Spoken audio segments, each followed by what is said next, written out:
Say what you want about League of Legends, but this cinematic is going to blow your mind. It is so well done that I would compare it with Blizzard quality level before Blizzard started sucking.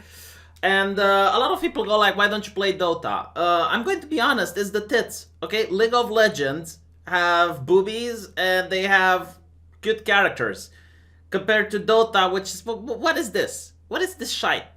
Okay, this is why I'm playing League of Legends. It's got tits. I'm a simple man with simple desires.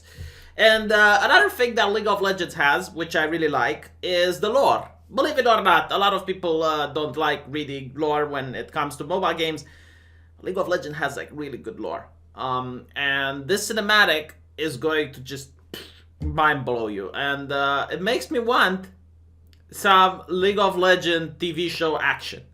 But then, what really scares me is that they would make it very woke, and I'm like, okay, maybe it's not such a good idea. But alright, they are teasing the rework of one of their champions called Fiddlesticks. So let's watch the cinematic, and I'll have to comment on it in order to make it fair use. If you want to watch the full cinematic, then just type League of Legends Fiddlestick rework cinematic, and you'll see it without my low IQ commentary. Look at how detailed all of this is. Like the colors and the fantasy vibes coming by them showing a spooky forest with a castle in the background. And I want you to pay close attention to how detailed this is and the quality of the sound as well.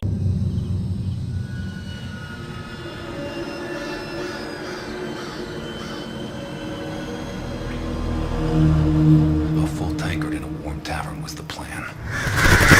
Not extra watch.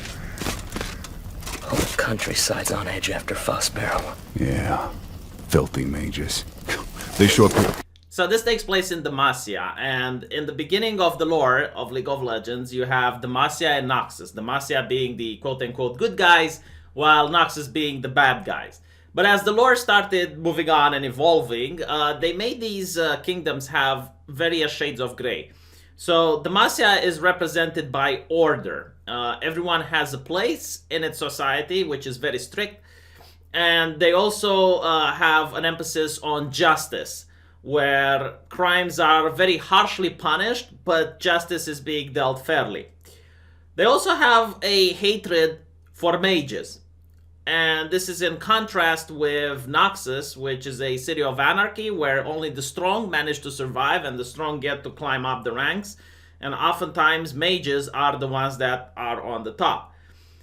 But going back to Demacia, the incident they talk about Fossbarrow is the rise of Nocturne. Now, Nocturne is a creature that embodies absolute terror, and it was stopped by a Demacian by the name of Lux, which has an interesting story that she is a mage, but she hides her magical abilities in order to live in Demacia, and the way she does it is that she's from a high-ranking family, and she uses a little bit of bribery and nepotism in order to hide the fact that she can cast magic. So she went into Fossbarrow and defeated Nocturne. Well, not really defeated, chased it away from that particular place.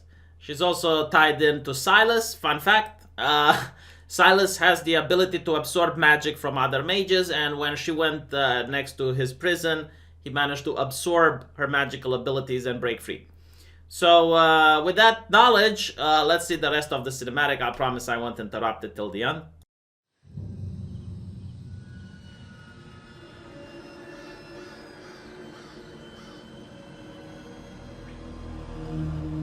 A full tankard in a warm tavern was the plan. Not extra watch. Whole countryside's on edge after Fossbarrow. Yeah.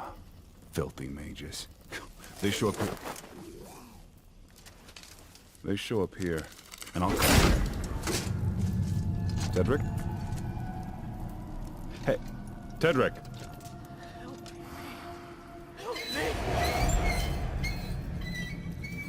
Tedrick!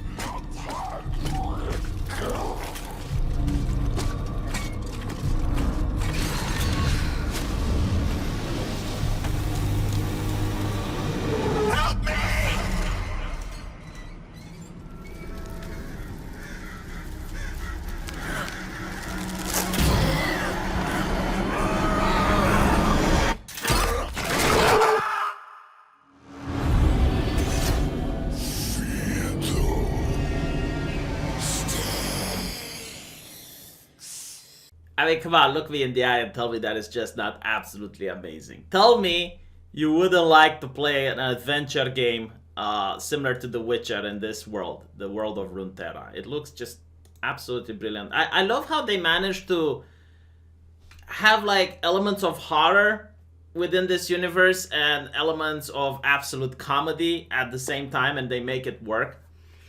So let's try to figure out how they've managed to remake this character. Now, I watched a couple of developer commentary, and what I know is that they're not going to touch his ultimate. That's still there. And they still like the point and click fear that he has. So this means that his other two abilities have been changed. Now, we know he's got a life drain, and that's probably going to go away.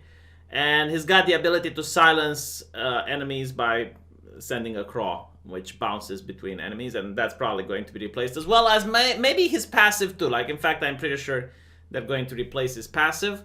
And probably he's not going to be ranged anymore, I guess. He's going to be a melee character, because this is how it looks like.